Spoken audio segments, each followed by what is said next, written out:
Welcome to Badger Beer Hour for June 2023. We've got some news for you where we're going to talk, believe it or not, politics. We've got an interview with Bobby Fleshman from McFleshman's Brewing, some events, a beer spotlight, and of course, who knows what else because it's Badger Beer Hour. So without further ado, let's get on with it. Here's the news.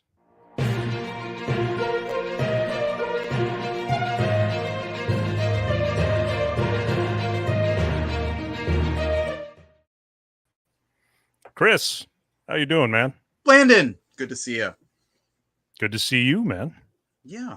So we've got some things going on as far as alcohol goes in the state of Wisconsin. As we often do. Not very often that we have breaking news here on Badger Beer Hour, but right. 2 hours ago,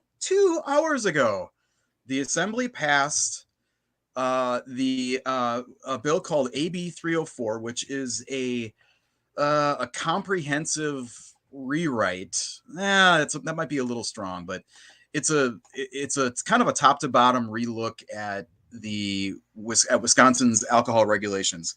This is affecting every producer, distributor, retailer in the state as far as liquor, beer, and wine, cider, the whole deal. If it's made in Wisconsin, if it's drunk in Wisconsin, this is affecting all the kind of regulations and at least the back channel stuff that kind of makes all that decides what's legal and what's not. The rules by which all this stuff plays by. Which that sounds like kind of a dicey proposition, right? That something like that would make a lot of people mad and people would kind of like get real sensitive about that. Right. We know this because they've been trying this some version of this for at least 12 years. Not every session, but there have been a couple other attempts. There were where they kind of tried to change it was more nibbling around the edges mostly. But this is basically a comprehensive approach at, listen, what are the problems here? And it's essentially a negotiated bill with all kinds of people at the table. And for that reason, this passed the Assembly 90-4 just a couple hours ago. So obviously there's a lot to talk about here. I'm just looking at, I got the bill right here, and holy smokes, it is dense, obviously. But the upshot is there are, it's the legislative reference, or the legislative reference bureau lists 23 different provisions. And some of them are big, some of them are small. A lot of them kind of like just put rules on things that are already taking place. Yeah. Let me get to that in a second. The big thing here is that it's creating a division of alcohol, or division on alcoholic beverages within the Department of Revenue. So there's going to be an enforcement mechanism for what's basically in play here is that there are a lot of the 3-tier system I think we've talked about that on the show before. Yep. You got your producers, you got your distributors, and you got your retailers, and this is a structure that's specified in state law after prohibition was lifted in the 1930s. So these are old rules.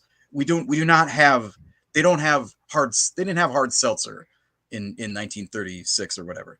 Right. So there's a lot of stuff that needed to be updated. The concept of brewery tap rooms has been a major chafe point for mainly, obviously, the other tiers for quite a while. So this basically specifies everything that a lot of these rules have kind of been, or the way that this system works has kind of been shaped by Department of Revenue saying this is how it's going to be, this is what's okay. So it's like, it's executive branch saying what's what. This puts it into law, so it gives it a much more, it gives it a much more significant, like it's more tangible and it's less Right. wiggly. So okay, so the Department of this, or this division of alcohol regulation, I'm going to kind of walk through some of the major points that affect the beer industry, particularly smaller brewers, in this bill. There was a hearing on this bill last Tuesday. This thing has been on the fast track. It was introduced on a Thursday, like 2 Thursdays ago, I guess, or yeah. And then there was a hearing in Madison on it the next Tuesday. So Yeah. I mean, and it went, and obviously it was voted on in the assembly today. The process for this is that it will go to the Senate next, and then the governor will presumably sign it, because it seems like everybody was kind of involved in the drafting of this thing. So, I mean, of course, anything could happen, I guess. I don't know. But the obviously the big thing is the creation of this new division, and this doesn't exclusively affect brewers. Obviously, this affects everybody. But I think the main concerns that were voiced at that hearing, and we should say that the first of all, okay, I'm sorry. Let's step back just one more time. Here's who is involved. Here's who I think were the major players who had seats at the table here. Obviously, the legislature. Rob Swearingen is the chair of the committee that held the hearing on this and kind of did the kind of initial work on it. He is the former. He's a state rep. Who is a former, he might be a senator. Shoot, whatever. He's a former head of the Wisconsin Tavern League. Wisconsin Tavern League has registered in support of this. The Wisconsin Brewers Guild and the other two similar organizations for wineries and distilleries registered in support of it. The Wisconsin Craft Beverage Producers thing, it's like kind of like an umbrella guild for the Brewers Guild and the wine and distributors organizations. They're in support of it. Will Glass is the chair. He's the owner of the Brewing Project in Eau Claire. He is the president of both of those organizations, the Brewers Guild and the Craft Beverage Alliance, or I think it's called. So they're in support. The Grocers Association is in support. The Beer Distributors Association is in support. Like there are a lot of people who are sitting at this table, and it's been characterized by, I think, Glass, Will, as not everybody got exactly what they wanted. There were some compromises made, but obviously everybody is in support of it. If the Tavern League didn't like this, I don't think we'd be here right now. Certainly not 90-4. So it's interesting that, everybody's kind of coming together. I think that says that they made a pretty good bill. The main squeaky wheel on this thing, and it has been a very squeaky wheel, is the wedding barns industry. Right. So these are venues that are usually, like literally old barns that have been converted into like wedding venues and event venues. And they have been operating essentially between the regulations of the three tiers, because they're not, like, they're providing alcohol, but they're not necessarily buying it. They can, I think that the way that these things operate can be very different, but the bottom line is they didn't need a liquor license before, and I think part of the reasoning for that is that they only hold so many events per year. They are going to be required to get liquor licenses if they hold any more than 6 events in a year, or like 2 in any month or something.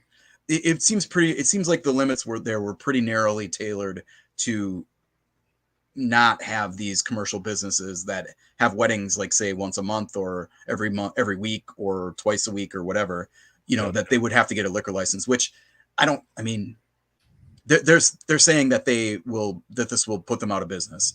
Ron Hockersmith, who's um, uh, the co-owner and head brewer at Amorphic Brewing here in Milwaukee, he's been watching this bill very closely. He drafted this big analysis that I've leaned on pretty heavily in what I'm talking about here. And went to the hearing to testify, and he told Greg, actually, in an interview that we aired on our social channels last week, that he felt pretty weird, like testifying what he felt was kind of nitpicking the bill after these people were like up there crying, saying that the government was going to shut them down. I don't know. Like, I think that if this business is that important to you and you're having like a wedding every week or twice a month or once a month, even, like, just get the liquor license. I don't know. It seems like that's. I think most of these venues have 3 weddings a weekend because they're all booked a year or two out. Obviously there's different sizes and everything, but but I mean, and what I just said is exactly what the lawmakers in this hearing told the Wedding Barn people. So, okay, so Wedding Barn people, so this division of alcohol beverages is basically the enforcement mechanism. There was a lot of concern at the hearing of how robust this division is going to be. The Peter Barca, the revenue secretary, said in a letter to the committee that the bill is expected to generate like $3.7 million with all these the fees and permits and all the licensing stuff, that the revenue that comes in from that. And I'm guessing there's probably some other revenue from alcohol projects that or also alcohol regulation that's already going there outside of the excise taxes and stuff. So he was saying if we use all of that for this division, that would be about 25 full-time equivalents. And that is the minimum that we need to run this agency effectively. Because otherwise he was concerned that there would be, and Ron said this too, that there might be, delays in these really essential permits. Sure. One of the things that I could see as potentially being a real hassle for basically everybody in the state who sells beer or alcohol is the one of the new regulations is a statewide bartender permit. So every bartender in the state is going to have to get a license to bartend. That's going to require background checks and whatever happens with that. I mean, that's a lot of work. So, I don't know. I mean, like, that doesn't seem great. Or maybe they'll what do you call that? Step into this, like gradually implement this, or encourage, I don't know, whatever. But that seems like a pretty dangerous choke point to me. But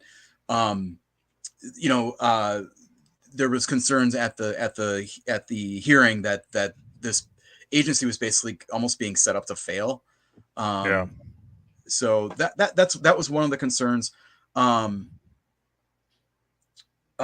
big thing is the big change that we are going to see as beer people here is tap rooms for breweries that make more than 250 barrels of beer, which is a large majority of breweries in the state. I would say like all but the smallest are going to be allowed to their license, their light permitting or whatever is going to allow them to pour wine and spirits at their tap rooms, which is currently not allowed. It might be allowed if you have a separate. You might have I don't think that's possible.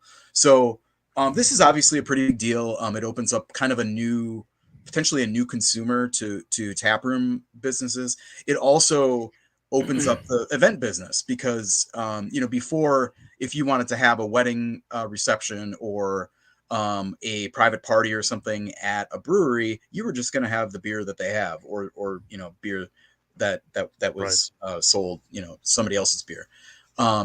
Now you'll be able to you can have a glass of Merlot for your aunt or whatever who doesn't want beer.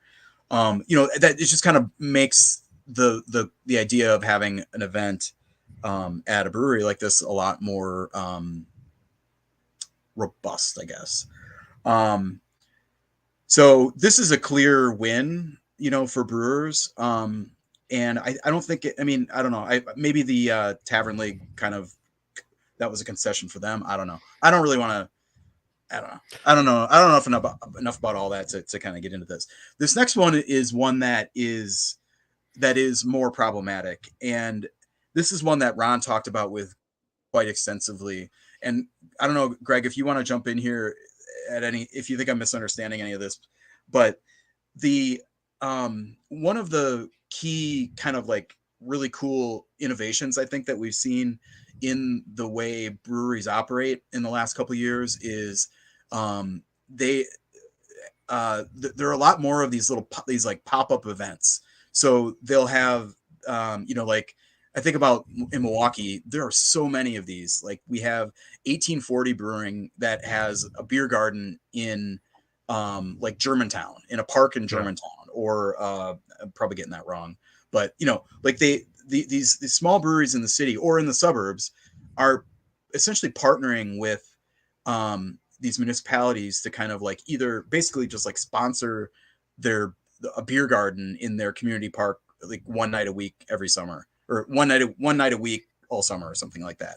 Or they'll have a booth at the farmers market, or whatever community event. Like they can go there, and for the brewers, obviously, instead of having, most of these are super taproom oriented businesses. So instead of trying to convince the customers to come to them, they are going to the customers and where they are, especially in summertime when people don't necessarily want to be inside or even on a nice patio or whatever, because they want to go out and do this festival or go to the market or whatever it is. So it's been a really useful contribution to the bottom line at a time when these events have been really like kind of critical for, like during the pandemic, these things were critical because you're outside, still getting it's basically the only way you could sell draft beer for a long time, So the point is that the brewers, so the brewers who are going to see this change are the same ones that are getting the liquor and the wine in the tap rooms if they want. And the change here is that, so the way that legally the way events have been operating is it's essentially an extension of your tap room license into the community. It's essentially a mobile. It's like, you have like a +1, like you can always have an extra location. Yep. If like Lions Hill right behind you, they open the location here in Wauwatosa. So they have a Nina place and they have this. So that's legal. And you have a certain number of licenses that you can use. And if you save one of those for these mobile events, that was all set. You just had to get some kind of like basic approval from, like the municipality to saying, yeah, you can be there. Sure. Now, it's putting that, let's see, I'm not sure exactly how to say this. The new thing in codifying that practice, like that's been just kind of advice from the Department of Revenue. Like, here's how we're going to do this. Right. In the way that they've written this law, regulating this, it empowers the municipality more so than the state. So before it was the municipality saying, well, you got the state permit, so that's fine. Yeah, that's fine. Now the municipality can decide basically however they want how to allow this. So Ron is really worried, for example, that if that the city, say of Milwaukee, if he wanted to do a pop-up at like River West, some River West like community festival or something, they might make him. I mean, the tools that they have to regulate alcohol go up to and include an entirely separate Class B permit, which is the same kind of permit that you need to open a bar or a restaurant. That requires months of hearings and all this stuff. And the fee might be $10,000 or something like that. That's all set by the municipality, and so it varies quite a bit. So the concern is that now that the municipalities can decide what flies and how it flies, that the rules will be, you may be walking into a hornet's nest. Yeah. I am a little more sanguine about this change because I think most of the breweries that are doing this already have a relationship with the municipality. And I think it seems like the path of least resistance would be for these municipalities to just do the same thing that they've been doing, whether they need to or not. Most of these are really positive events. I could see if there's a problem, then that would become a problem. But I think that if it were a problem, there were other mechanisms to make it a problem other than just the license, the licensing for these events. So this is one that we're going to have to see how it all kind of unfolds, and it's going to be a case by case basis. So that's where the concern is there. And like basically, if the breweries have to get a Class B permit, they're not going to do that for a farmer's market. Right. Even if it's on the low end for a Class B liquor license, like fee wise, if they're you're never going to make enough. Maybe that's like $800 a year or something. Yeah. You won't make enough. Yeah, you're pulling $600 an event in from these, combined with it's just the economics of it fall apart. So that's one kind of major provision that we don't really know that could be negative for craft brewers.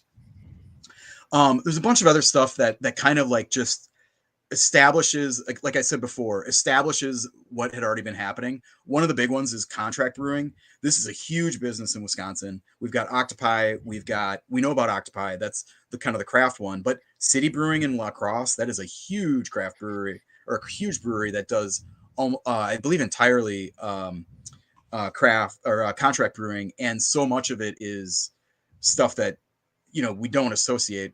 I mean, I guess that's the same with Octopi too. We don't associate it as being made in Wisconsin, but a lot of it is. And they do a lot of fermented malt or flavored fermented malt beverages, like like Mike's Hard and stuff like that. Yep. So it's a big business there, and Molson Coors is a pretty big contract brewer. They've been doing, or at least they were supposed to be doing. I haven't heard much about this lately, but they're supposed to be doing Yingling. They had been doing Pabst up until recently, and the big fight over that. But I think they've got another contract in there taking up some of that volume in Milwaukee. So anyway, this is a big deal, but it's also a pretty significant thing for even small brewers. I know there are a lot of brewers that, like Potosi is one that does a fair amount of contract brewing.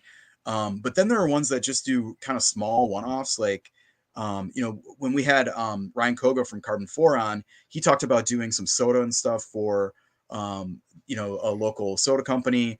I know Mobcraft does occasional contract brews for like kind of like little one-off brands that want to do one thing, or so I think this is a significant thing for the entire industry.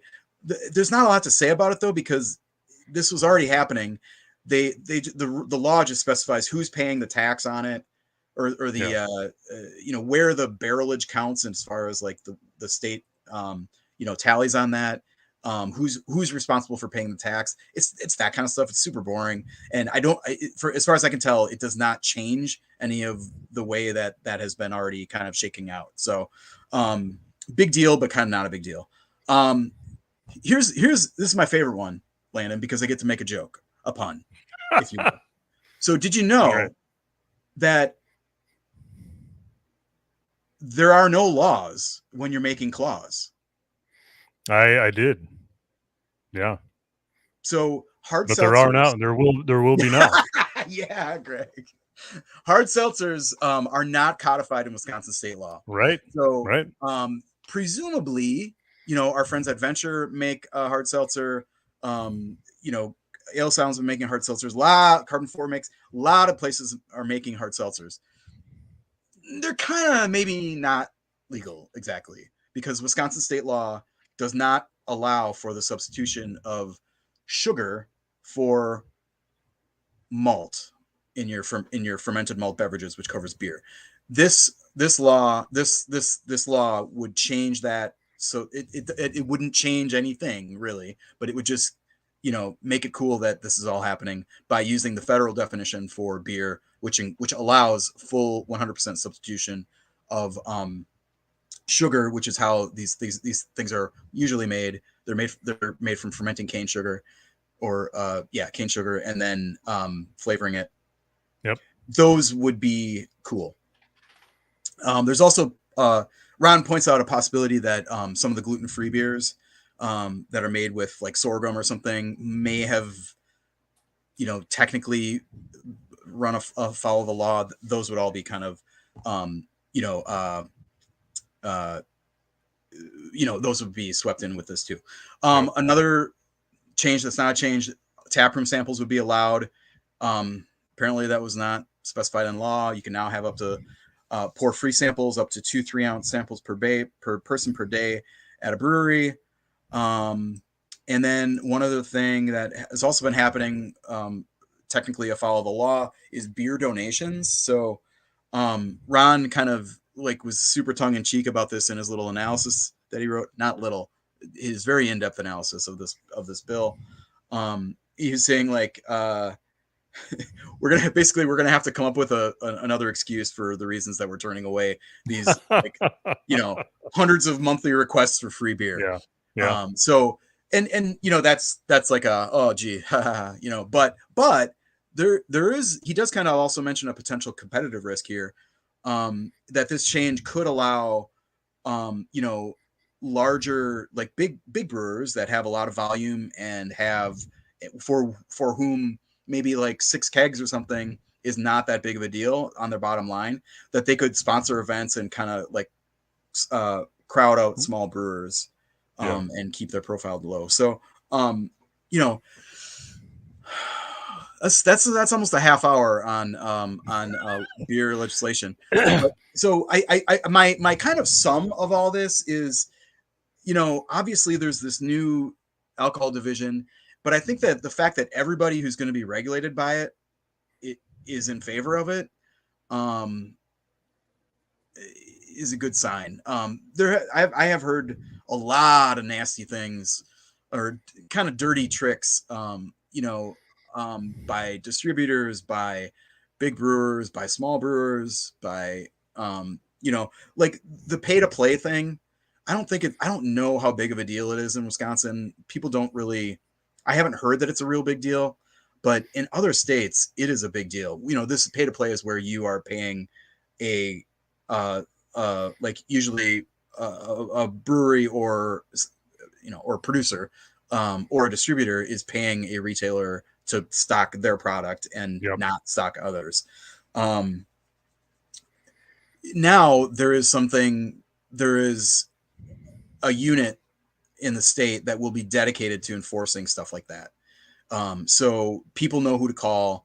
There will be some expertise in that enforcement, whereas, before it may have been a little bit less, or the person who is super expert on that, there's only 2 of them and they're covering the entire state or something like that. So,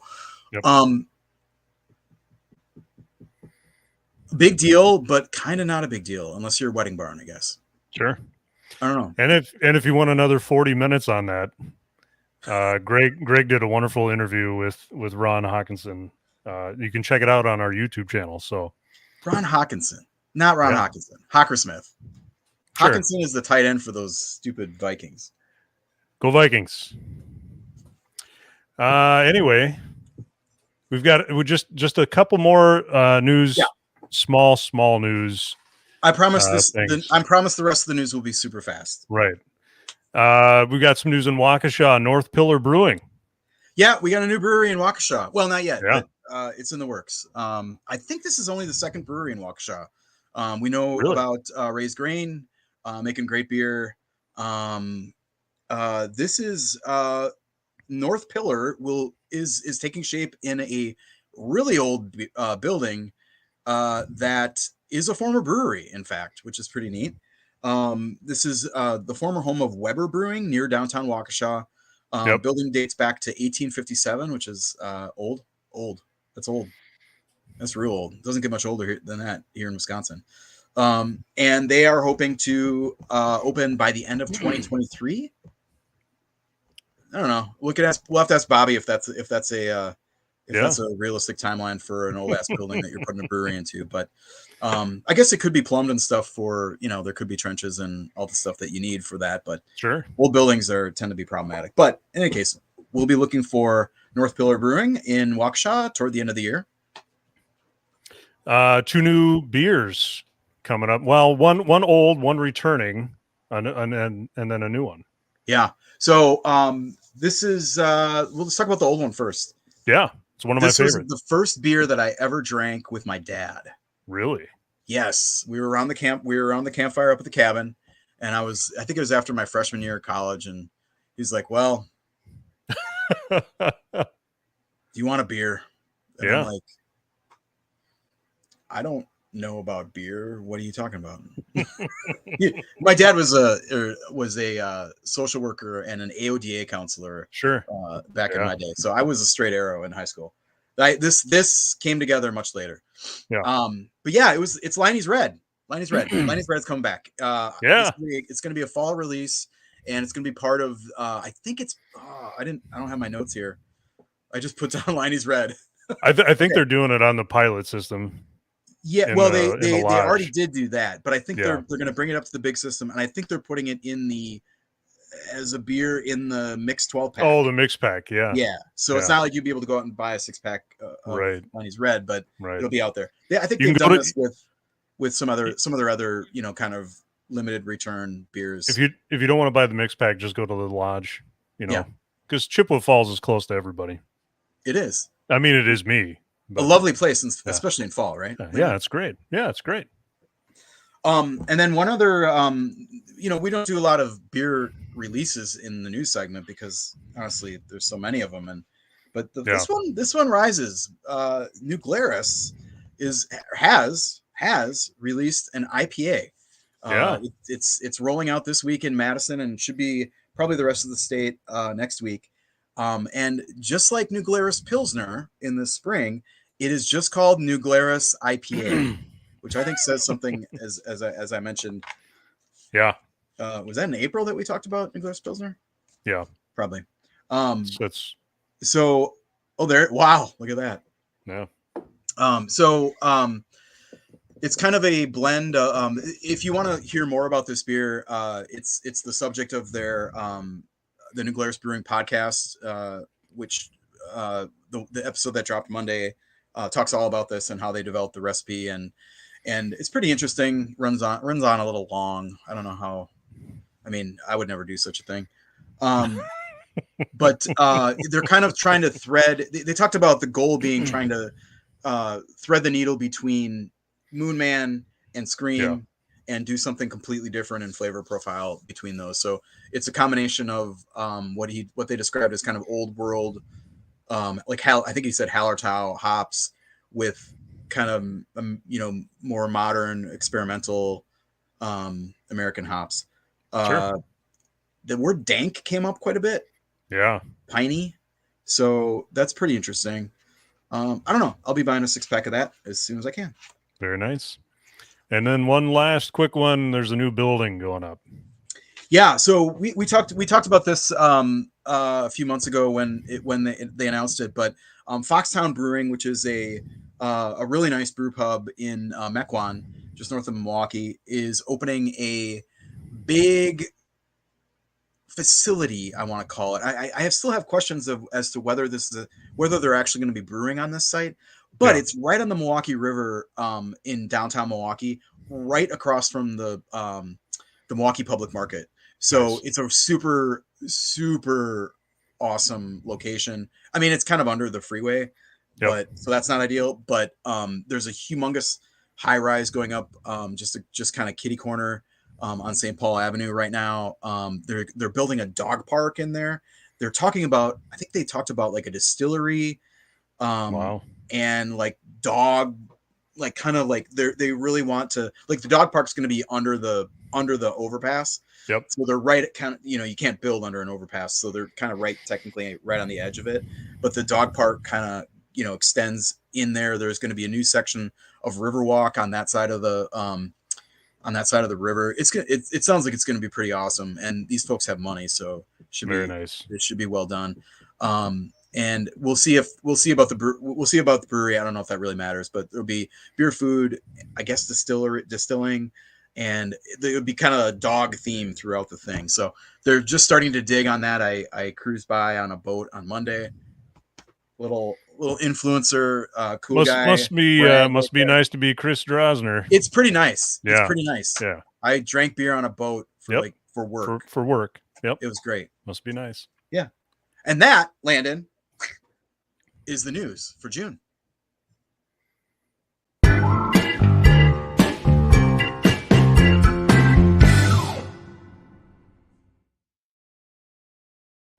All right.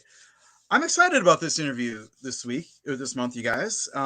We have with us Bobby Fleshman, who is co-owner and brewer extraordinaire, I guess. I don't know. I'm always wary of using the whole brewmaster term, so I don't know if you call yourself a brewmaster, but had certainly the brains of the brewing operation at McFleshman's Brewing in Appleton.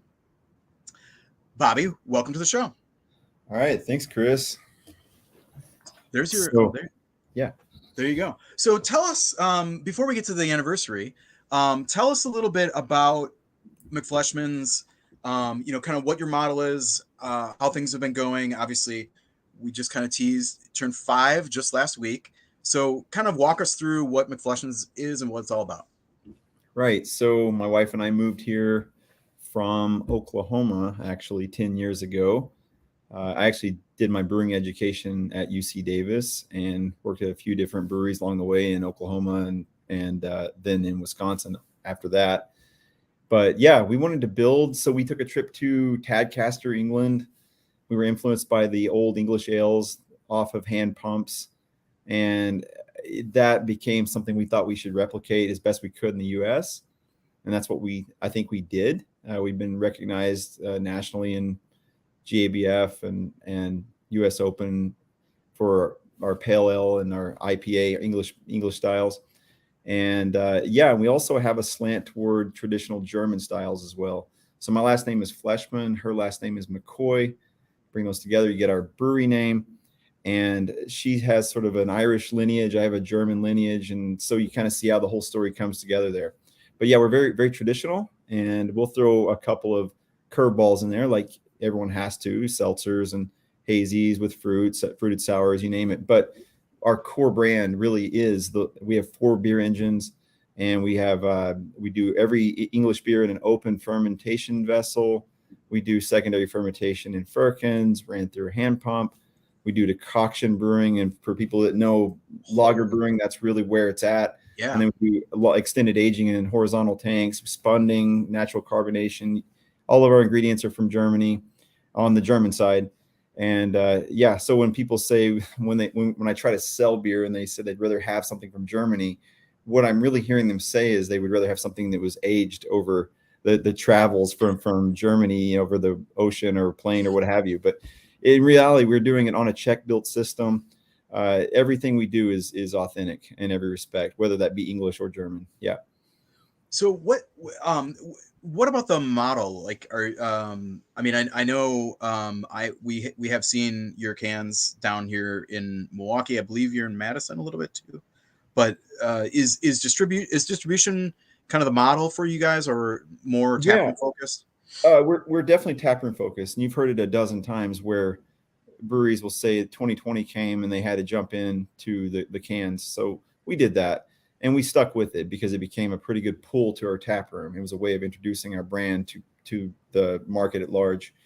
Yeah, I was personally distributing in 16 counties at one point, and then now we moved into a wholesale agreement with larger brewers. We're in 45 counties, but we're not deep in any of those. We're trying to hit the accounts that really understand what we're trying to do, and ultimately draw them back into our tap room. Like if you buy, we do these mixed 12 packs now, and people then can go buy those off the store shelf. And inside, here's an Easter egg.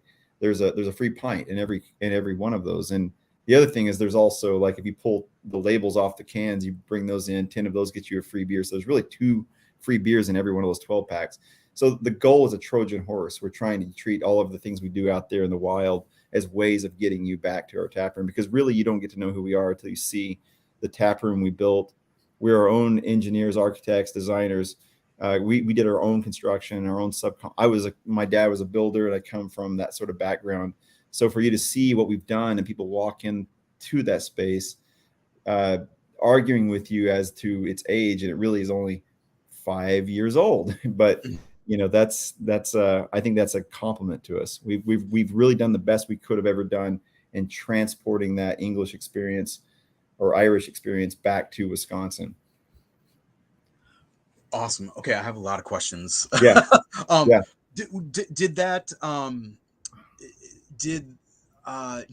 kind of really traditional, like the continental styles, the British Isles styles, did that have to did you have to work on that to kind of have the consumers like understand what that is? I mean, like, I'm sure it's like, people who don't know come in and they're like, okay, this looks a little different, like a little pub, like brew pubby or something, but whatever. I want an IPA. What do you have for IPA? Like, right. Did it take some time to explain, or even bother explaining what decoction mashing is and stuff like that? Yeah, it takes some time to explain that stuff, but really there are 3 legs to the chair. There's the liquid, and there's the ambiance, and there's the service. And we focus on all 3 of those equally. I think our liquid's rock solid, and I think that our ambiance, I don't have any pictures to show you, but I can tell you it's kind of influenced by my home. I have a home that's over 100 years old. We kind of built, if you're looking behind me, it's kind of the same feel as what you would see when you walk in there. Then the service, of course, is extraordinary. We have the best people. You're trying to toe that line between just keeping it, all business and then knowing how to push people and give them that sort of the edginess that some people enjoy when they go out. So anyway, forget kind of the question you were going there with. Well, I guess, I mean, just to kind of, I think that explains that kind of answered the main question. But you were asking why was it hard to break the market in? Yeah, when we first opened, we had the 4 beer engines, and we had an English mild, which has like so many strikes against it, right? First of all, it's dark in color. Secondly, it's low in alcohol. Now we're serving it on cask, which means it's going to be warmer than people are used to, and less carbonated, so on and so on. So that was a really tough entry point. We should never have done that one. But now we've re-released it. Here we are 5 years later, and it's a top seller. So it's sort of for me on the cask part of our brand. I think that speaks to either we've converted people to what we do, or we've attracted those who loved it to begin with. And I think it's a combination of those 2 things. We saw cask go from 15% of our sales to now almost 40%. And I think that's extraordinary in the market of hazies and fruited sours and so on. Yeah. Right. Do you feel like, I mean, you kind of mentioned this, but is there a kind of breaking in it's tricky, because traditional beer like that it can be very simple. It can be, it doesn't need to be explained like the way that a fruited, Goza might be or something, but at the same time, it's not like you mentioned the obstacles with the mild. Like, how has that kind of? I mean, are you seeing people convert over to Yeah. So what we do is we have the four lines, and normally they have their mainstays, but once in a while we rotate, and actually fairly often we'll rotate one of the four, and that one out of the four is either a beer that we have on our draft lines that we decided to do a cast version of, or we just go the I want to call it the mobcraft route, right? We'll throw something really fun into that that catches their eye and turns their head to the left, and then they start to play in that sandbox. So we do have to be creative to get people to get into that. But then again, there's, like I said, there's a large subset that know exactly what it's all about, and once they find it, this is now their home. They'll join what we call our pub club and become part of the family, you know, et cetera, et cetera. So yeah, it's some of both. We're converting, but we're also finding people. Yeah. What's oh yeah, that's a great shot of the interior. Oh, that's a good shot. Yeah. Yeah, it kind of has that definitely has that kind of that Irish pub vibe, kind of maybe a little bit. Yeah, back bar is amazing. Yeah. Stained glass. Okay. So tell us about the anniversary. Yeah. Like 5 years, how does, like, any kind of like looking back on I mean, it's been a pretty interesting 5 years with the whole pandemic Right. in the middle of that and everything. So I imagine it was quite a celebration. Oh man. So it was kind of a 2-day celebration actually. So I'm talking all about these English beers and these German beers that we do, but we have one beer. It's a West Coast. I'm a big fan of these California styles. We have a West Coast IPA. This one's called 547. That's the address of the Toronado. So for anyone that's out there that knows what that is, 547 Haight Street is kind of one of the first places Pliny the Elder was served. It's actually the first place I ever had Pliny the Elder, almost 20 years ago. But long story short, fast forward to now, and I always said if we do a double, it's got to be named 547. So here we are. We had a full day dedicated to that beer. That was sort of day one of our birthday party. On day two, we kind of go into here's the beers that we're known for, you know, to brand, so to speak. But that's the fun part of what we are. You know, we're a juxtaposition. We have, like I just pointed out, we have this Irish and English slant, but also this German slant. But then we have this other piece, this California influence. I've had a lot of intersections throughout my life with the state of California, and it's no different with beer. And so we make a California common. We won medals with our brute. If anyone remembers what a brute is, so on and so on and so on. And now this beer is extraordinary. It's arguably the best beer we make. So yeah, I don't know if I answered your question, but we had these 5 years. Who would have known that right in the center we would be struggling with the pandemic? But we rolled with the punches, and we built one hell of a family and one hell of a location. We're definitely a destination-driven brewery, but we are out there. We're in, like I said, 45 counties, and we have a lot of experience in handling distribution. Yeah, this is probably a function of my like own preferences and tastes that I have been gravitating more toward lagers and simple, you know, kind of traditional styles myself. But I think it's like I think it's smart to be not to be a purist in that, or a purist really in anything these days, because you know all the styles were new at some point, right? Everything was new at some point. Yeah, and I think there are people who do, like I mentioned, the fruited like watermelon goes or something, you know, like somebody, you know, you don't want to have somebody come to your place and be like, I don't really want any of this. And you know, I think I see that a lot, this kind of like bifurcation of beer programs where, you know, you're doing like, you might have like 3 IPAs on tap or something, but you've also got a half and a dunkel and you know, like maybe 2 pilsners or something. You know, most of my favorite breweries these days are doing stuff like that, and not just one or the other, you know. Right. That's not a question. Hey, you listen to me ramble on for quite a bit about AB 304. I wanted to kind of like bullshit check myself on your read on that, as that you actually have skin in this game. So do you have any, I understand that you're probably not like super detailed you know, into that legislation, because I've seen it. It's not fun reading. But any thoughts on kind of where you're the the effects that you see being the greatest on your business or kind of the industry in general? Yeah, well, yeah. First off, I've been involved at arm's length with the Brewers Guild for a while, and I've seen Will Glass and those guys work on this. So, yeah, this is not just a testament to those guys, but the Tavern League and everyone being able to come together with some coherent wordage that made it as far as it has so far. So, I mean, my hat's off to those guys. But yeah, the 3 points that that I think about how they'll affect our business. You've already pointed one out, how we can be involved with farmers markets and so on more easily, but maybe more difficultly, as you kind of threw a different slant on that. Say more on that. You think that you're seeing that as a streamlining of your red tape?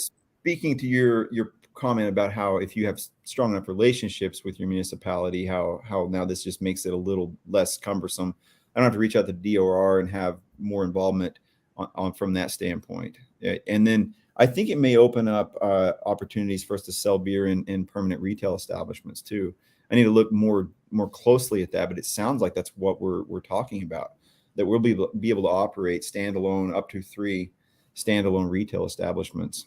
So that's kind of going to be awesome, because we all probably understand that wholesale is expensive. It's really glorified marketing at the end of the day, and there may be an opportunity to open up revenue streams for the small brewers through this new retail opportunity. Nice. The other one is contract brewing. You see, there's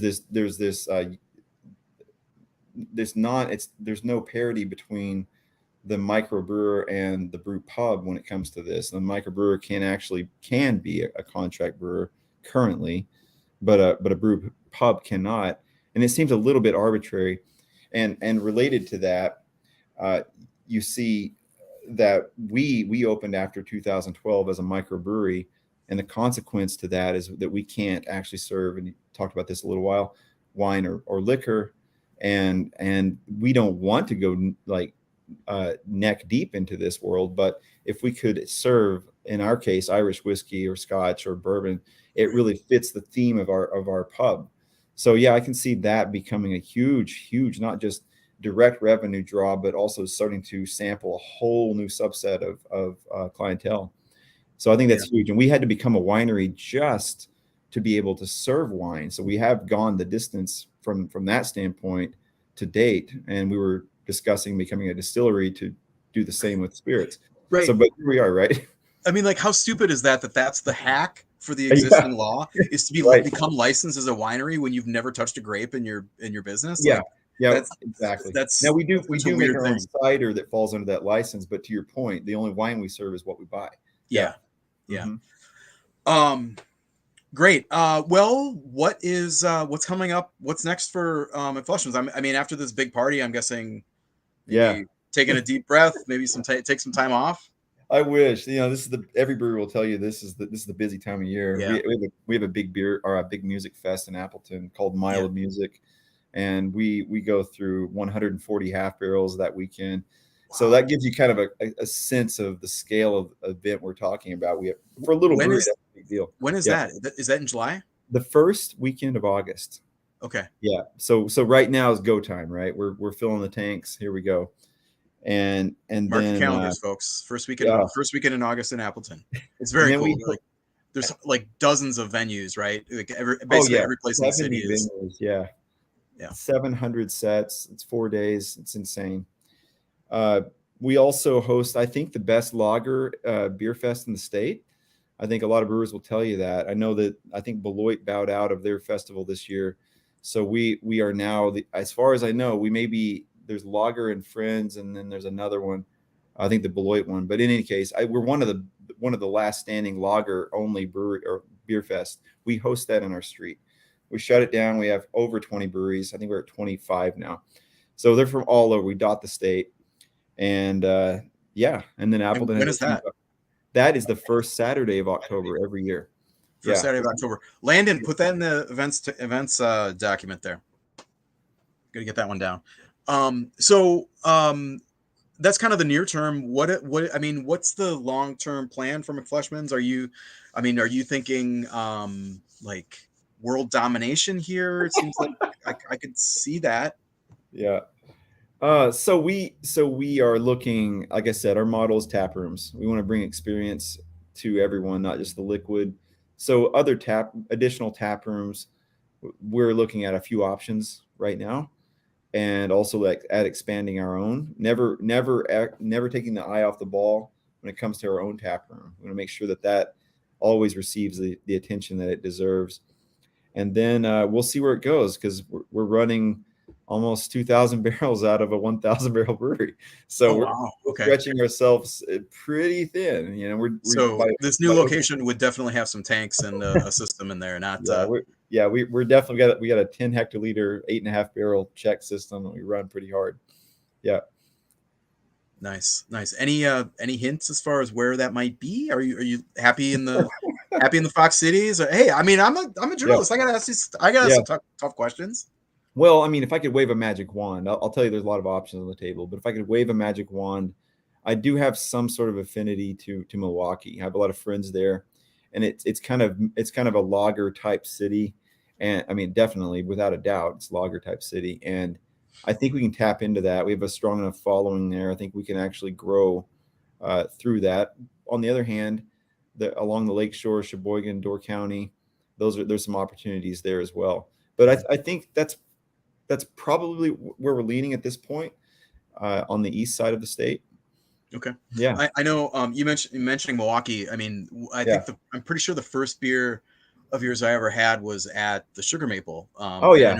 I know you had a long-term relationship with Adrian and the great team there. Is that kind of is that what you're attributing to the fan base that you have in Milwaukee, or is that there's more kind of early relationships? Yeah. Oh yeah, absolutely. No, Adrian, when I did a 10 tap takeover there around the time of COVID, and it was great. I met all the people in the neighborhood, but then I asked Adrian to open her book and just show me all the names and numbers of the people I should reach out to, and she more than happily did so. She's a great soul, and if your listeners are out there, they should actually frequent the Sugar Maple. She runs a great spot. Seconded. Yeah. All right, Bobby, thank you so much for coming on and sharing your story with us, and best of luck with all the crunch season for production over there. Keep your boots handy and dry. For sure. Thanks for having me on, man. This is awesome. You bet. Take care. Cheers.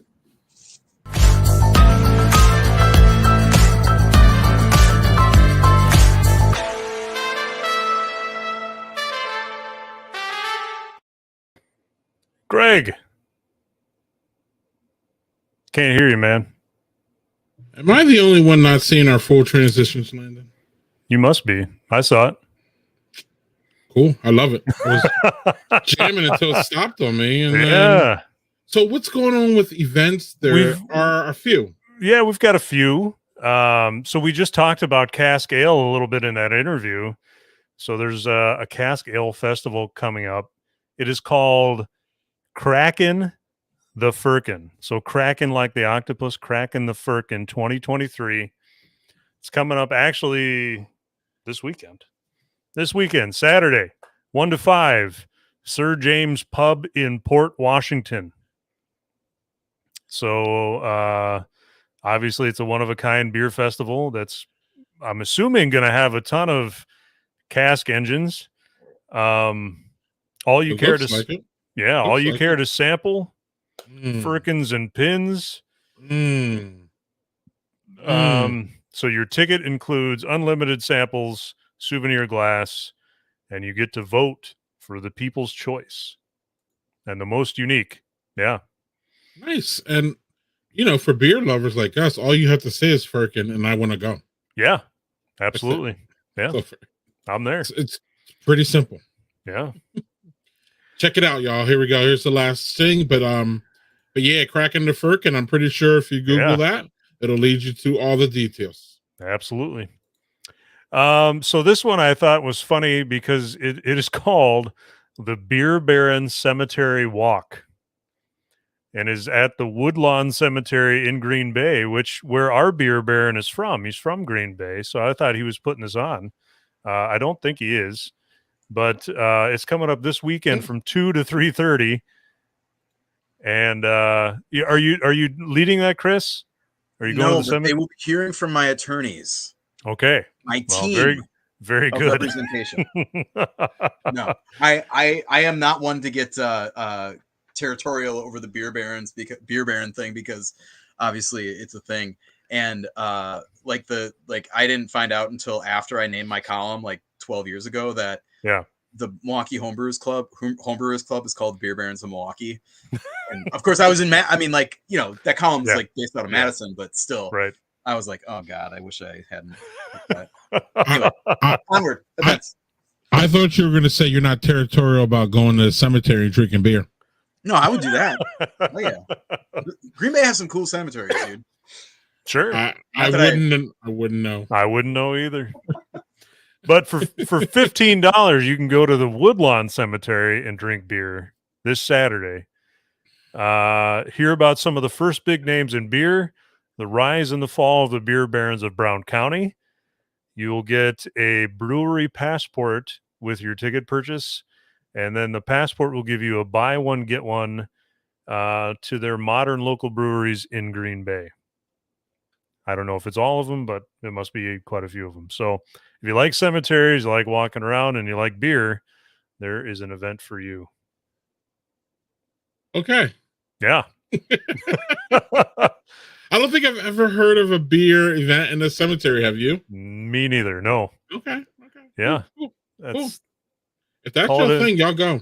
Yeah. I'm not even absolutely. I ain't judging. Right. I mean, you're talking to two guys who just went to Milwaukee for 5 beer gardens in a row. So that's right. Don't ask us about any of this. That's right. Coming up in my neck of the woods, Modicum Brewing is hosting their 6th anniversary party on July 8th at noon until close, I would imagine. Food, beer, and then this year's anniversary beer titled Infinite Unknown, an IPA hopped with Galaxy and fermented with Norwegian Kvik yeast. I'm sure I'm saying that wrong, but that's fine. A little note, if you've never been to their tap room, now is the time to go because they are moving. They just announced that, I think, this last week. So they'll be moving to Artisan Forge Studios. I heard maybe before Thanksgiving. So if everything goes all right, that's tentative. But so, yeah, they've got a nice, obviously, Modicum means small. Their tap room is small. They make small amounts of beer, but he's making so much of it. It is selling so well that they need to upgrade their space. So, yeah, these are good problems to have. Yeah, right. Yeah, absolutely. Eric is a good guy. Excellent. Good for him. Yeah. And then I believe Bobby talked about this one. At least it's listed. So the Lager Than Life Beer Festival, Saturday, July 15th. From 2 to 6 at Preservation Park in Beloit. It's still listed as going on this year, so we'll see. They will feature 30 breweries, more than 30 breweries, including Beloit's own G5. And, yeah, lager. If you like lager, that is the place to be. Yeah. And we're seeing more of these lager events pop up, and that's a good thing, right, Landon? I know you love them. I love lager. Yeah, absolutely. Yes. Yeah, and I've come around. I got, I got in a craft beer to get away from lagers, but it was specifically, Bud Light and all that. Sure. And now you make that trek, especially with craft, to go hang out with the IPAs and the sours for a long time. And then you're like, man, I just want a beer that tastes like beer. Not that those don't taste like beer, but not traditional, what we brought up, lagers and all that. So lagers is fun. That one's next month, y'all. So y'all have a little bit of time to make some travel arrangements if you're not down by Beloit. But Chris and I went to the Lager and Friends Festival, which I think is a little smaller than this one, or maybe the same size. And it was fun. Great day. So if y'all looking to travel for an event, you're not near Beloit, I would highly recommend this one, even though I've never been, just because of the beer. Yeah. So, yeah. Yeah. That's all we got. That's I mean, there are many, many, many more events going on. Those are just the highlights for the month of June and then going into July before our next show.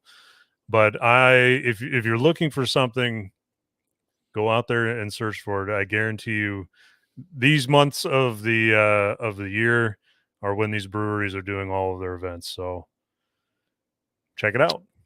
Yup. And thanks, Lyndon, for compiling these. And like Lyndon said, check in with your local brewer too, because there's always releases, like Chris said earlier. There's always things going on. I don't know. We're gonna have, these pop-ups now. I'm not sure if that's, all this legislation is going to enable more of those. So keep an eye out, y'all, for all that. Yeah. And we have Chris right now, hopefully ready for a spotlight. Chris, I'm going to join you in a second once I go run and grab mine. Thanks, Landon. We'll see you in the last call.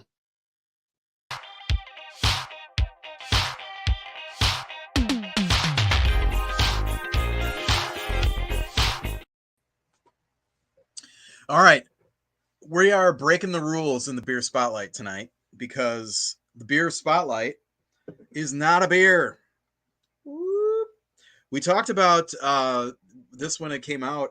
This is Third Space Brewing's Hop Water, which was I'm pretty sure I'm pretty sure this is the first hop water to be distributed in cans by a Wisconsin producer, or Octopi got its own thing there going on, but hey, there's my hand. Look at that.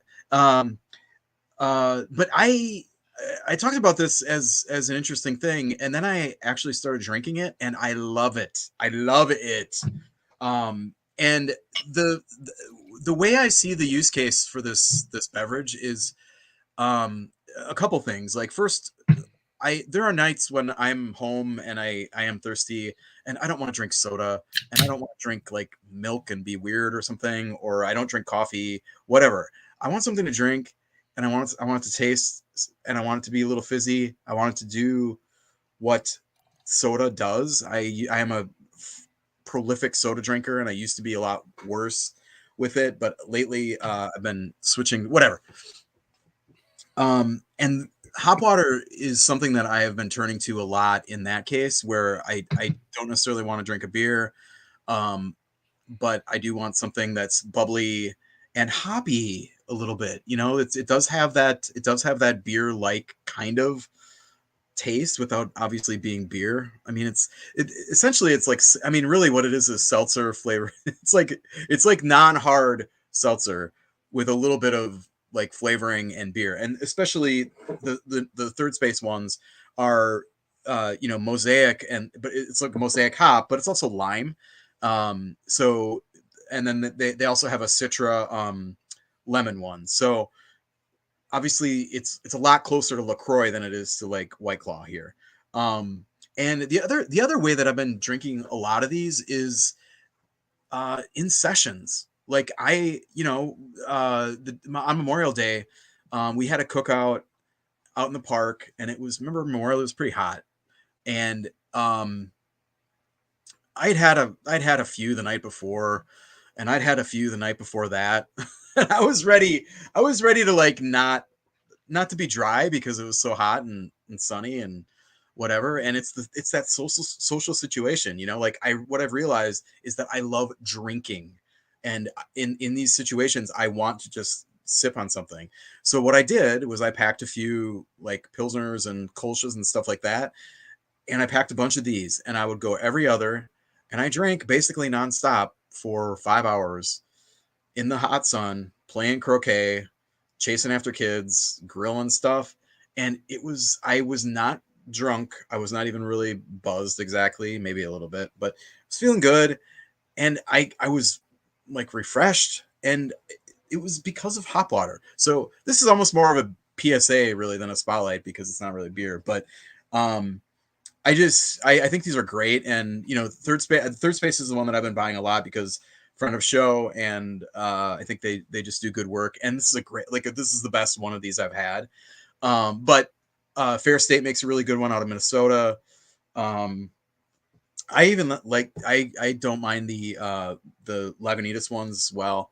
I haven't had the Sierra Nevada one yet, but these are I'm told that right now this is only distributed in Milwaukee, but I'm told that maybe as soon as like next week it'll be distributed in Madison as well, and that might go along with Fox Valley / Green Bay markets as well. So keep an eye out for this stuff.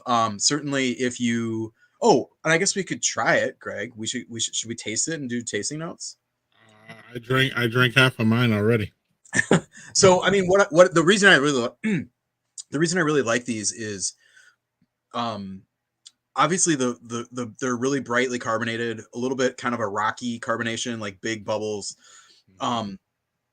Obviously, like light body, it is literally water. So it goes down super easy.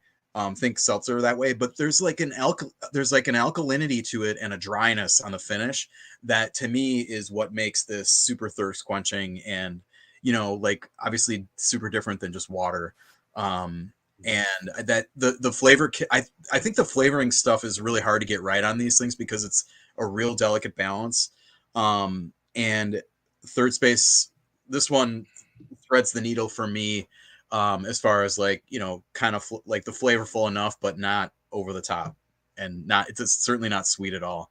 And the hop, my wife doesn't like them because she doesn't like hops, and it's just in their head. I think that it's going to be bitter. It's not really bitter. You don't get the bitterness here, do you? I don't know. I don't get any bitterness at all. It's just it's similar to like dry hopping, where you get the flavor and the aroma without actually the aroma really first, and later on the flavor without getting bitterness. You don't get the alphas in there. This tastes like a Sprite to me. This is really more to me soda than it is ever beer, but it's refreshing. And what I like about it, Chris, for people who have to be watching their sugar like me, this has 0 total sugars.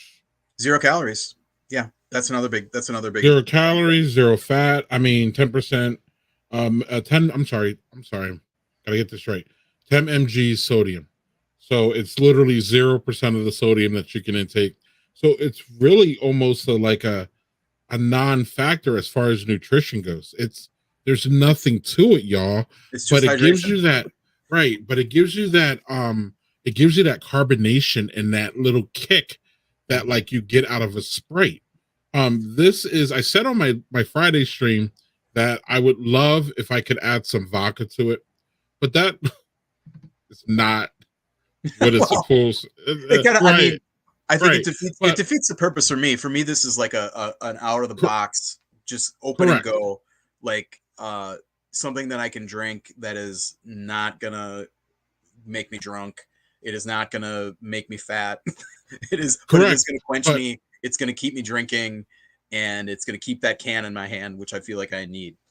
But that being said, it would be a nice mixer for really a couple different cocktails. It's really nice. It's light. It's crisp as heck, Chris. It is so crisp. It is so refreshing.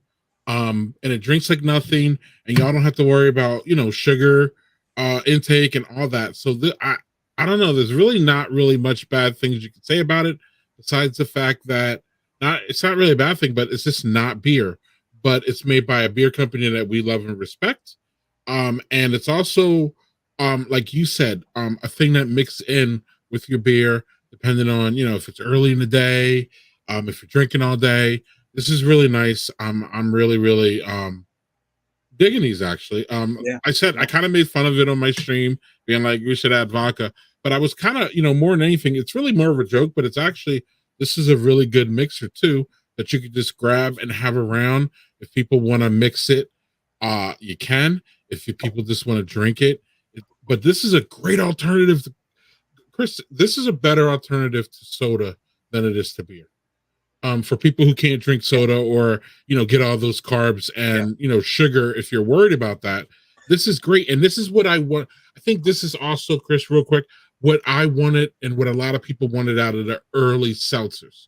Like light, crisp, with enough flavor that you're satisfied. Some of those claws and other things, in my opinion, didn't really have enough flavor punch. And I get the hops a little bit, but I get more lime, That synergy works. This is good.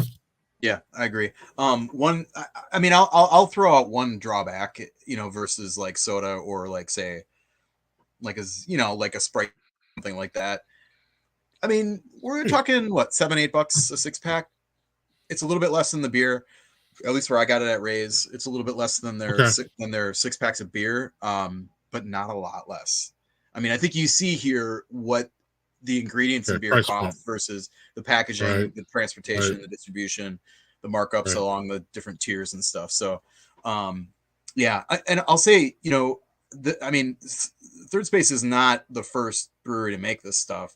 It would not surprise me at all if a smaller brewery like maybe McFleshman's or whatever, Badger State or something might be making these in another market that I just haven't heard about. But the execution, I think, I mean, I will be trying a lot of these, as I'm traveling around and hitting the different markets this summer and seeing, what's out there. Tap rooms too. I mean, this started as Third Space had this stuff on for, I think, 2 years, at the tap room before they kind of dialed in the recipes and, I don't even know recipe. I don't know if recipes is the right word, but the production and then took the plunge on canning. So, I think there's a big advantage to being first into a market with a product like this, and they have it. There you go. Oh yeah, Bobby's still on in the chat. He says McFleshman's does have hop water in Milwaukee and Madison. So there you go. Cool. Oh, really? Where are you at, Bobby? And where are you at in Madison? Woodman's? Tell me. I need to know. And do they have the Juneteenth beer? That looks fabulous. Tell me. Oh, we should have mentioned that, huh? Yeah, well, I mentioned it to him because I saw it and I was like, I don't know how many Juneteenth beers we have in Wisconsin, but I know McFleshman has one. So yeah, Woodman's and festivals. Okay. All right. Cool. Yeah, and on that note, we'll get to what we do next. Thanks, Chris. That was great. Hop water, y'all.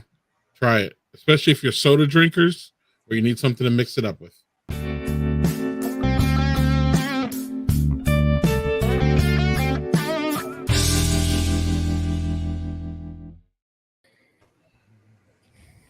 Hello, welcome to Last Call. Real quick, I need to do some housekeeping here. I want to shout out to Squeaky Curd. They gave that's where I got my pictures from those wonderful pictures from McFleshman's. Squeaky Curd is a personal friend of mine. I'm not sure if Chris, you know him, but they if you go to the Squeaky Curd, all y'all Wisconsin beer drinkers, they do a really nice profiles of all the beer places that they've been in Wisconsin. Nice. Nice little review. It'll give you all saw the pictures that they have at McFleshman's. So if you Google any of these places that you would like to go, Squeaky Curd is a great place to check out and do some pre-scanning, because it's always good to do some pre-scanning at breweries, right, Landon? For someone who travels a lot. Not that Chris doesn't travel for beer, but Landon, your name is Taproom Travel. So there has to be some kind of do you do any kind of research real quick? Oh yeah. I do all kinds of research before I go out. Yeah. All right. Do a lot of Instagram stalking. Yeah. That's good. Yeah.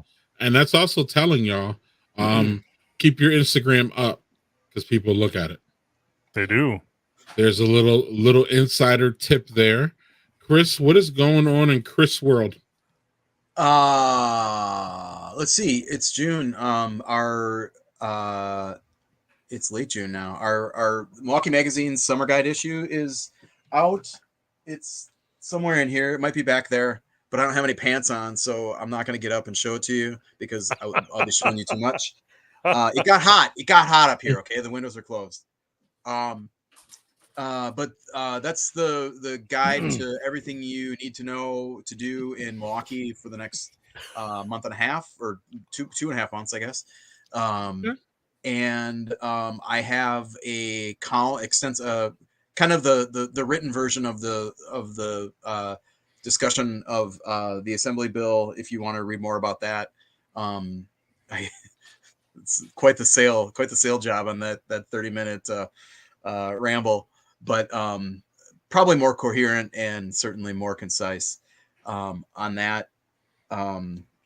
That'll be on Madison.com on Saturday probably, and in the State Journal print on Sunday. What else? I don't know. That's it. Summertime, y'all. It's awesome. Cool. So on our YouTube channel, y'all, one more mention of our conversation about Assembly Bill 304. Obviously, the bill is now working its way through our legislator. I think it has to go to the Senate next, and then it goes to our governor, Tony Evers, who I met last week at the Juneteenth flag raising in Madison. That was really nice. Got a nice little picture with my sons.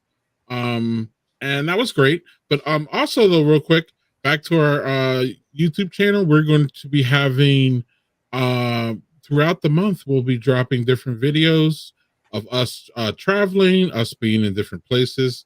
2 weeks ago, I met with y'all in Milwaukee, and we went to some beer gardens. I hung out all day with Landon, and Chris dropped in for a couple of them, and we had a great time. All that footage will soon be on our YouTube channel.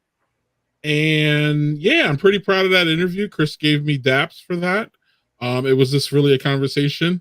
And shout out to Ron Hockersmith for doing that for us and highlighting those notes that were really interesting. What's up, Chris? I was going to say one thing that did advance. There was only one amendment to this bill, and it was addressing the very thing that Ron was talking about. So a representative, from Madison, if you listen to the interview, Ron goes on quite a bit about some imprecise language in the bill that probably he believes was unintentional, and I'm guessing that because it was quickly changed, that was probably the case. But that little error was corrected in the version that was approved tonight. So, and I'm pretty sure in the conversation that we had, he says that he doesn't think that it was going to change. Yeah, and I said to him, be optimistic because it's not over till it's over. And he was like, look, man, I just don't think he didn't think that, and check the interview or the conversation. It was pretty good. He didn't really think he made the impact that he needed, and he didn't think he was heard, but ultimately he was. And I would love to take credit for our conversation, but it was absolutely probably more about him going there and someone actually heard it and wrote down, or do you know what happened, Chris? But someone actually heard him. I just don't think he felt heard, if that makes sense. I would presume that it was the latter, that it was him telling the lawmakers. Yeah. Sinicki is on that committee. The representative was Christine Sinicki of Madison. So, I'm pretty sure I think I checked that she's on that committee. So, yeah, right. But not giving away the whole conversation, because I really want y'all to go and check it out. But if you don't, like, the whole thing was about, like, he came right after the wedding barn people, and they were so emotional, and the room was so charged. He felt that, like, it just took all the air out of the room. So it's almost like, I even said to him in a post conversation, I was like, it almost is like you follow Beyonce. Like, Beyonce came out and, like, performed, and then you walk out and everybody's like, who is this dude? And why do we even listen to him? And he laughed. He's like, it's kind of like that. Like, that whole conversation and the emotion took all the air out of it. So when he steps up and he's got this, like, I just want y'all to change, like, 2 words. It was just, he just felt that it fell flat. But those 2 words really meant a lot, not only to him, but it really meant a lot to the bill, because it clarifies a lot of things. And I'm just glad that that's in there now, and hopefully it stays in there. And I think, once that goes, I think everything, or most of it, he liked most of the bill. It was just those words. And it's really, though, some people don't understand politics. And sometimes politics literally comes down to the way it's worded and how that is applied, the law. Like, that's why politics gets cumbersome, because the way they word it and the way you got to read it. And then they got like 160 pages for something that you feel should be said in a minute. but like, you know, there's been so many loopholes in our politics that like you have to word these things so precise that you get the point and that nobody could come and run through it later. If that makes sense. Or exploit the law later too. Yeah, not that I know we don't want to keep going on this, but you know, the way the like when you have like near unanimous collaboration on a bill like this, I do think it will make it easier if they need to come follow up with fixes in the next session or something. Like, you know, if this DOR, if this new division is created and they're working and they're like, this is a problem, we need to kind of fix this because it wasn't worded right, or that maybe like a threshold on like, say that 250 barrel threshold for when all this stuff kicks in for brewers, maybe that's 50 barrels too high, or maybe it's 100 barrels too low, or whatever it is. You know, there's enough people paying attention to this and who agreed with the sentiment behind it that maybe, I mean, you don't want to do the process again because there's so much, it's like so hard to do anything that actually matters in the climate that's in that legislature today. But they managed to do this, and I think that really means something. I didn't really address this in the column that I wrote last night, but you know, it really is a pretty monumental achievement getting all those. I mean, those cats got herded, man. You know, they were herded into that bill. Yeah. And knowing anything about Wisconsin politics, getting all those people to agree never happens. So bipartisan. Even the opposition. Right. Even the opposition was bipartisan. I mean, the votes. 3 Democrats. It just doesn't happen that way. It doesn't. We all know people. It just doesn't work that way. But what does work, Chris, is some of the videos. Landon's already had released some of his videos for our little beer garden trip in Milwaukee. So Landon, I don't know if you want to talk about that and what else is going on over at Taproom. Yeah, check out YouTube, our YouTube channel. Those shorts are pretty good. And then check out Instagram too. They're on both places.